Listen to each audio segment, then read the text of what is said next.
Um, I decided to join their program because, to me, Mm-hmm. working in IT was never something I thought I could do. Uh-huh. Like I said, the only reason I got into it because I met my now husband, and he Uh-huh. said, "Well, here is a book. You will like this." Yeah. So I want to be more visible to younger women that it is something they can do. Mm-hmm. That also women work in IT and that they like it and they thrive in it. Yeah. And that's mostly my biggest part. Why I think why I wanted to do this to help the people who were like me in the Yeah. past, uh, who would be a perfect fit for IT but don't think that IT is for them. Or Okay. I didn't even think it was not for me. I didn't even just not consider it at all.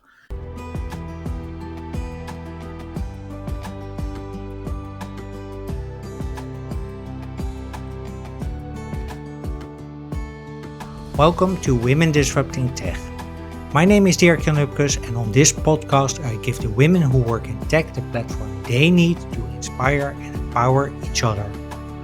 Join me on a journey into the world of entrepreneurship, funding, biases and role models to discover the strategies for success in the tech industry.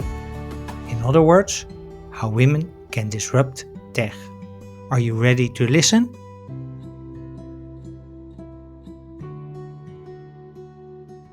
Hey, welcome back to Women Disrupting Tech. Thank you for listening. So, what's it like to be a female role model in tech? That is the theme of a series of episodes that I work on in cooperation with Roll It Out. I previously featured Roll It Out and especially one of their co founders, Nuria Barcelo Ipeiro, in episode 38. My guest in today's episode is Leonie Wiggers-Frijters, and Leonie is currently a developer at Mosadex eHealth, and that's a company that develops software solutions for pharmacies in the Netherlands.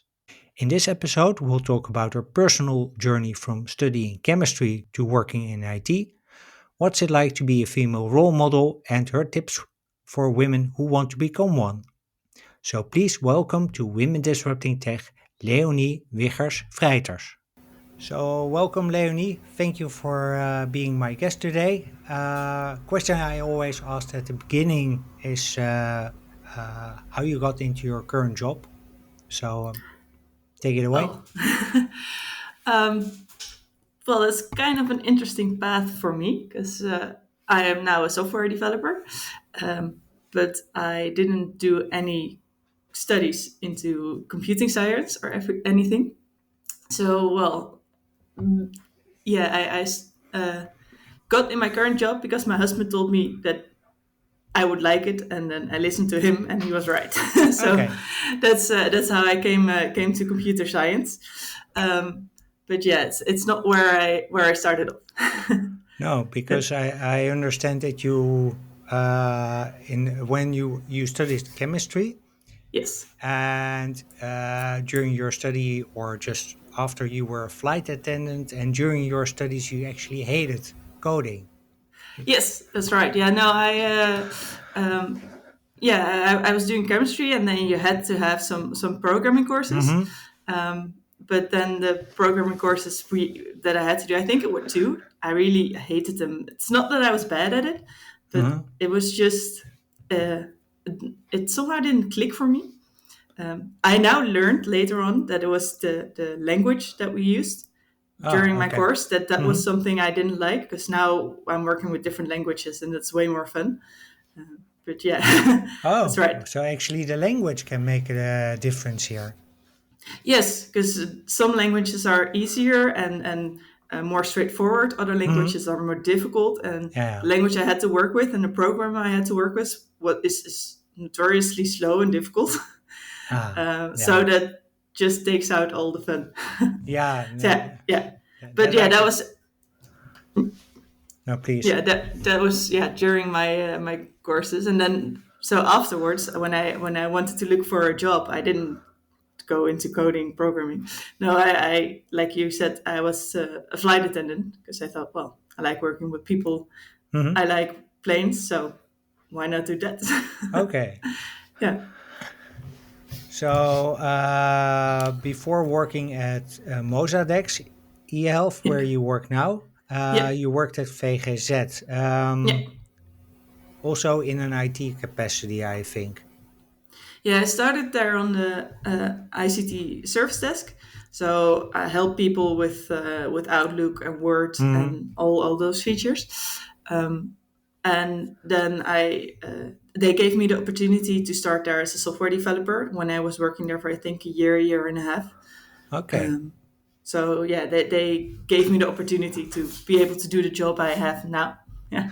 Okay, just out of curiosity, because you Hmm. told me that your husband convinced you that you would like it. What Yeah. exactly did he say? What did he tell Well, you? it was more he was a master student in computing science at the time when I met him, Mm-hmm. and what he was doing always seemed interesting to me. So I kept asking him questions and kind of bugging him, Uh-huh. and then he gave me the book "Learn Python the Hard Way." That's a Uh-huh. book to study Python, the programming language. Mm-hmm. Um, and he said, "Well, you keep asking these questions. Just start with this, and you'll like it. I know you will." So Ah, that's what I worked through, and then I was like, "Oh yeah, this is more interesting. This is something I like." And then he just encouraged me to um, continue with my studying at home, so I could in the end get a job with it. okay. Yeah. And apparently, yeah, I think your experience has been good so far, but Yes. were there at VGZ, that's an insurance company, right? Yeah. Yeah. Yeah. So were there many women in the IT area? Um, it I think it depends the area I was in. I was working at the Mijn VGZ website, Mm-hmm. so where people log on to and see their insurance. Mm-hmm. And there in my team we had I think 3 or 4 women. Mm-hmm. So it was kind of 50-50, but the other teams that were working on that had fewer women. Some had Okay. none, some had a few. So it's really depending on where you ended up in the organization. Yeah. But Do, then I was lucky. Yeah. do you think it helped you that you had a really mixed team to feel Um, comfortable? I think for me, it wouldn't have been a big deal breaker because, well, like I said, I studied chemistry. Chemistry, Mm-hmm. I think, was also 80% men, 20% women Mm-hmm. when I was Yeah. doing it. Um, so I'm more used to being always more Yeah. with surrounded by guys. When I was a flight attendant, of course, it was very different, and Yeah. I have to say that I actually prefer, I think, working with more guys than with only women. Only Okay. women, I think, is a bit too much. Like Mm-hmm. you need diversity either way. Yeah. um, but yeah, because I was used to it during my university time, I don't think it would have been a problem at VGZ. At the where I'm working now, we're also more. I think I'm the only female developer, and Mm-hmm. then like my Scrum Master is also female, Mm-hmm. but then the other people on my team are male. So Okay. it really just depends on the way the the men act. Yeah. Because Yeah. what is that like at Mozadex? Uh, Most of the company in general, I think we're 25% women, 75% men. So Uh-huh. for an IT company, that's pretty good balance. Yeah. Um, and but we just have a very good uh, vibe. It's a very pretty young company, not very hierarchical, Mm-hmm. so that uh, yeah, overall it's not a very stuck culture with a male stuck culture. It's Okay. very open, and like I work part time now that I'm a mom, but Yeah. all my colleagues that are male also work part time. They all work 4 days a week. So I think those kind of things help the vibe in the company that you don't feel left out, kind of as a woman you have Then sometimes. you're the rule, not the exception. Yeah, well, kind of, yeah. For With the working hours, yeah. I when I started, I worked 40 hours and I was the only one working 40 hours in my team. Oh, oh, Um, that, so yeah, that's usually they're like, oh, all women work part time. Well, no, I was the only one working full time. okay. Yeah. Was that a deliberate decision, by the way, to work full time when you still could? Yeah, because when I made the transition to software developer, Mm-hmm. I was like, well, I started this later on in my life, so Mm-hmm. I want to make the hours I can while I can. So Mm-hmm. that's when I was working 32 hours before that time, but then Mm-hmm. I decided, okay, I'm going to work 40 hours now, so that I can get as much time to learn everything and to do everything and grow as a person in my new career. Yeah. Yeah. Okay. So at Mozadex, you're well, everyone is working quote unquote part time, Yeah. um, and there's a healthy mix of men and women, I guess. Yes. Yeah. Okay. Um, just maybe also for context, what does Mozadex eHealth do Yeah. as a We company? yeah. We as a company we make software for pharmacies. Uh huh. So well, the Dutch health system has a lot of bureaucracy, and we make yeah systems to help the pharmacies work through that bureaucracy and make sure that it takes them less time to do their job. Okay. Well, Yeah. that's probably very helpful for Yeah. the pharmacies. Yeah. The I hope so. the bureaucracy is well known, but I guess that's the case everywhere in the world that where insurance coverage is in place. Yeah. Um, by the way, you studied chemistry and you're Yeah. now creating software for pharmacies. Does that help you in any way? Um, No, the chemistry part doesn't help me because I'm more working on the bureaucracy side, so I don't Uh have huh. anything to do with the medicines. Okay. However, when I decided I wanted to do chemistry, I did that with in mind that I wanted to develop new medicines in the future. Oh, Um, well, that didn't work out because chemistry didn't work out, but it okay. is kind of coming back to where I started. Yeah, why I wanted to go into chemistry. So Oh, that is that's fun. yeah, that's a Yeah. funny story. I mean, Yeah.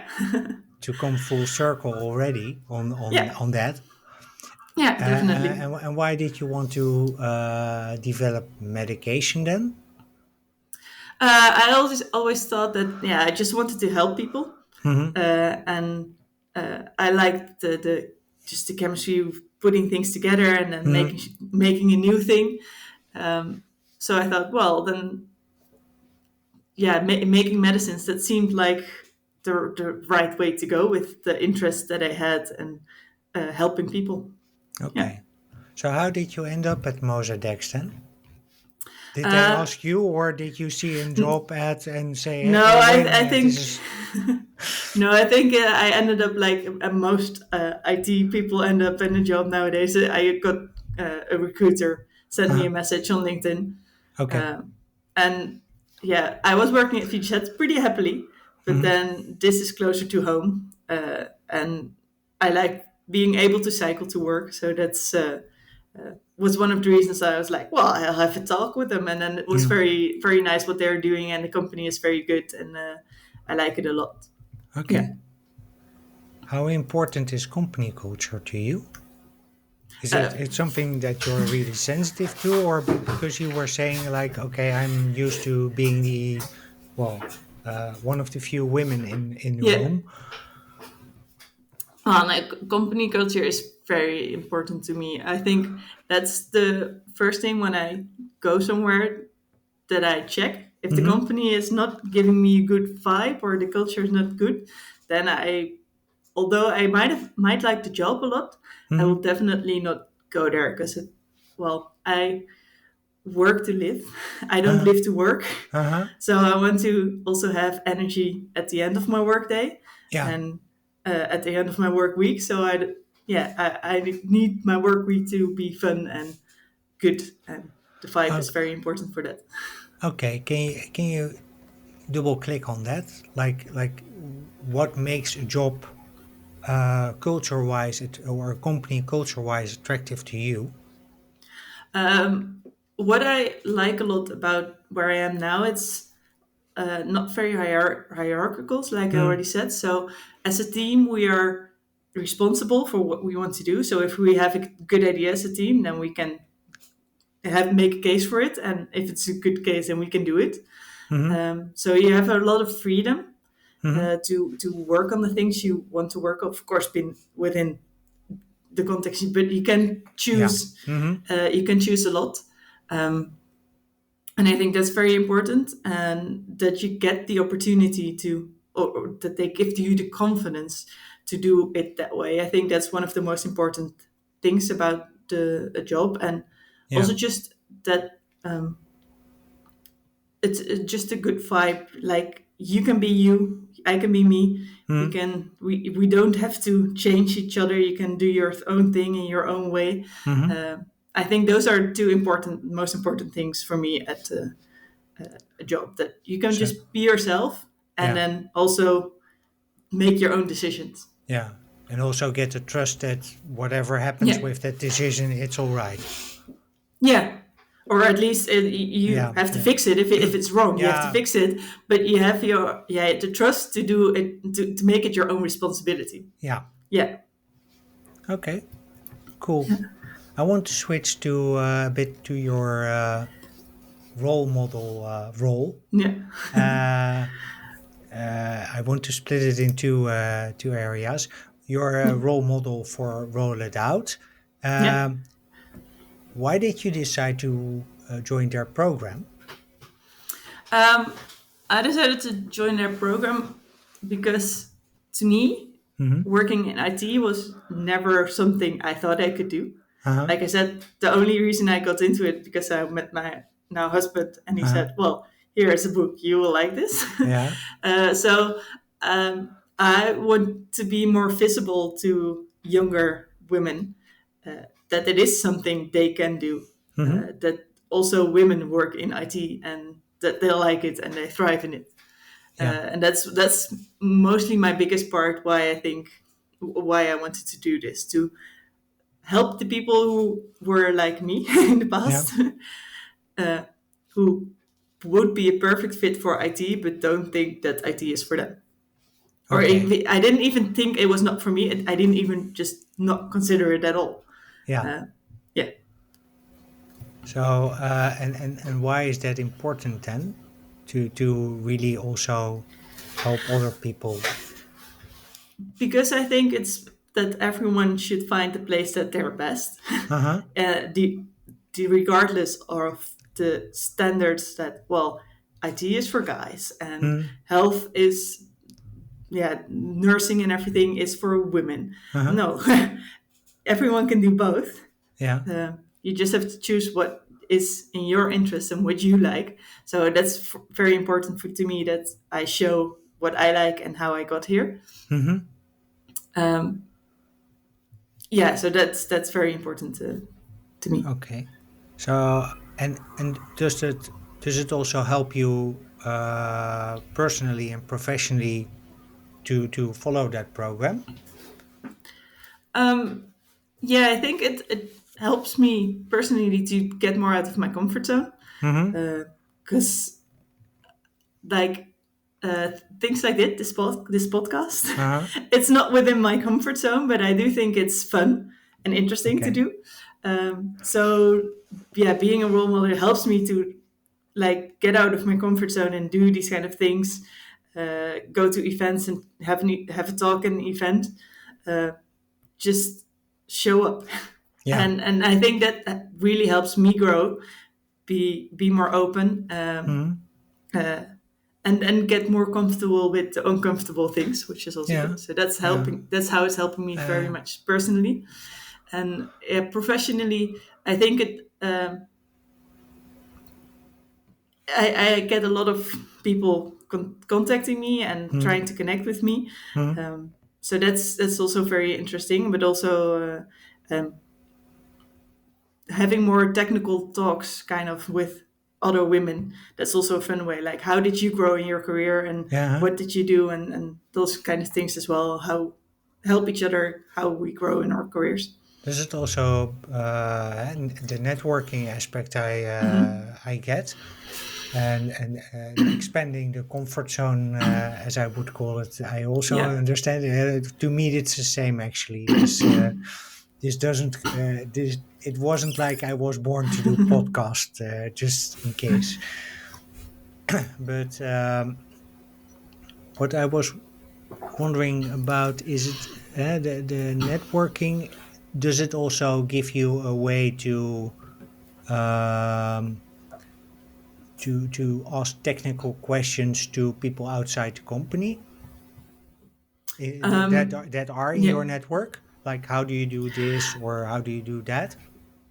I think at this moment, not yet, because most of the people in the Roll It Out network that I meant are not in IT. Oh, So they're in working in different parts of the tech world. uh-huh. So it's more, you can have more general conversations, but not really very, this is how I do, what can I do with this, for Yeah. example. No, Okay. that's different. Yeah. Okay. Just wondering. Yeah. Um, you're also a mother now. Yeah. Are there things that you will teach you have a baby boy? Yes. Are there things that you will teach him that you didn't get taught yourself? Um, Well, I got told pretty generally you can do whatever you want and everything. Uh-huh. Um, but so I will definitely teach him that. But then, like I said, for me, I didn't consider some parts of my life. So I think I will try and teach him, like, also think about things you may not consider, Uh-huh. because that might be the way you want to go. For example, if he might want to go into nursing, like I said, because that's more the typical female job. Yeah. If he'll like that, then I will encourage him. If I think, oh, he's very caring, but he doesn't seem to be considering it, then I will say, hey, have you thought about this? I think I Mm-hmm. will try to do that, but it very much, of course, depends on where his interests are going to be. Yeah. Um, but I'm going to try and be open and make him Yeah. think outside of the box. Ah, that's okay. that's my goal. Okay. Yeah. Well, that sounds like a good goal. Uh, switching back to the roll it out role model. Mhm. Let's say that there are women who listening who want to be a role model. Besides becoming a member of Roll It Out or joining the platform, what would you recommend them to do? I would recommend them to start small. Hmm? Think about your family or your neighborhood. If you think, well, that's a girl that will like what I do, or just talk with the girls in your family or neighborhood and say, hey, this is my career path. This is what I've done. Hmm? This is how I got into it, and uh, just start like that locally, and then maybe expand by, for example, LinkedIn. Post something on LinkedIn when you see something, a nice article, or when you do something that's cool. Hmm? Post it there, and so that more in your network can also see it. But Hmm? yeah, I think the easiest way is just start small, look close to home. Who can you talk to, and show them why you're so excited about what you do. Yeah. And is there a second step that you would recommend? So I've started small and Yeah. then from there. Then, like I said, I think go to the social medias. I think for work, mostly it will be probably LinkedIn. Uh-huh. And then post there when you do something interesting, when you read something interesting, uh, Because how when was you that think. for you to do? That's something I'm still working on, Uh-huh. because I think that's very hard. It's also like out of my comfort zone. I'm not Huh? used to posting on social media things.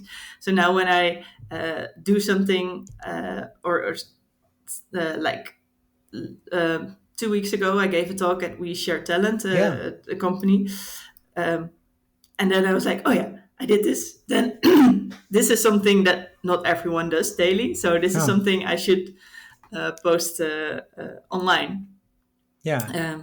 So I really try to think about it, but sometimes I still forget. But Hmm. I try to do when I read something or do something, I try and make a post about it and try and make that my routine. Yeah.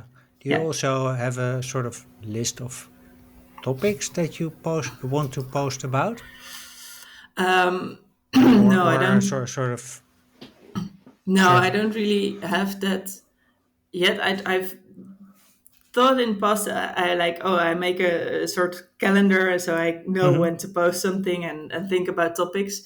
Um, but I've noticed that that felt a bit more fake to me because Uh-huh. it's not who I am as a person. Um, so now I really try to think of okay, when something happens to me, Hmm. I not only experience it, which is nice, but also broadcast it. Yeah. And that way it is still personal to me, but also shows the world what is happening and what's the cool things that are happening. Yeah. Yeah. I want to come to a close Okay. slowly. Thank you so far. I have an arrangement with Jacqueline van den Ende. It's one of my previous guests. She's the co-founder of a company called Carbon Equity. They help or rich individuals use capital as a way to combat climate change. Uh, and she said that my podcast should be obsolete in 10 years. And I was wondering if you could give me any advice on how to get there. It's meanwhile, by the way, 9 years. Yeah. um, I think the most important part is that the culture in some companies has to change. Like Hmm. I said, my company, we're very open. It's I don't feel a difference between male and female that much. Hmm. I think every company should be that way if you want to make the podcast obsolete. Hmm. um, so people need to get out of their comfort zone maybe Yeah, and at both expand ends. their vision. Both ends, yes, Yeah. yeah, definitely. Like the females, they may maybe have to get out of the comfort zone and get into a more male field, but Hmm. also the males have to be open to accept the female in their field Yeah. and uh, not just stay stuck in their ways and do what they always did because that will not reach a better equilibrium in the end. No. No. So Hey. both everyone has to get out. Yep. Yeah. And then hopefully it will mean that diversity becomes a normal thing, also in tech Yeah. and also in IT. Yeah. Definitely. So thank you, Leonie. Really enjoyed our chat. Thank you for that. Last question I always have is where can find people more information about you and about the company that you work for? So Mosaics eHealth. Well, they can find more about me on LinkedIn. Also, if Mm-hmm. someone wants to connect with me, just send me a message. Mm-hmm. Um, and Mostix eHealth is also active on LinkedIn, where you can see when we have uh, events at our uh, company, like our New Year's Mm-hmm. event. Then we will broadcast it on LinkedIn, or just go to the website of my company, Mosadex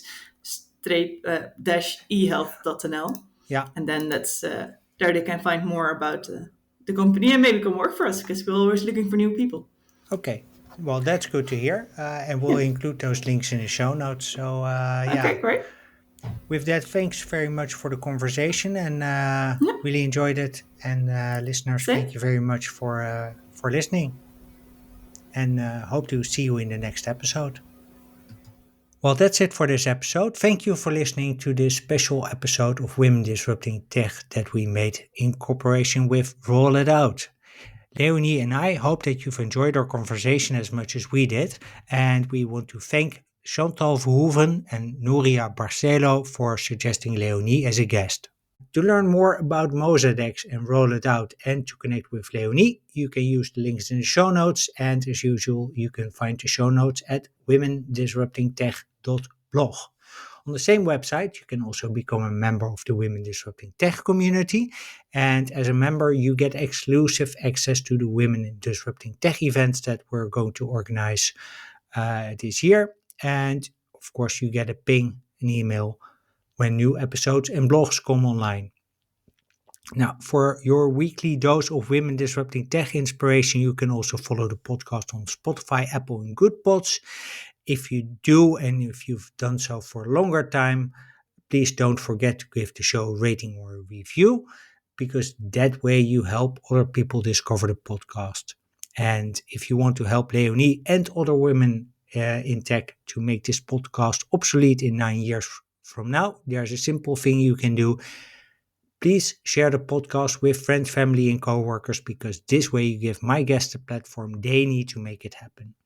Finally, if you want to connect with me, you can do that via Dirk-Jan at Women Disrupting Tech blog, but you can also go to LinkedIn and look up my name, and then you'll find me and you can connect or follow.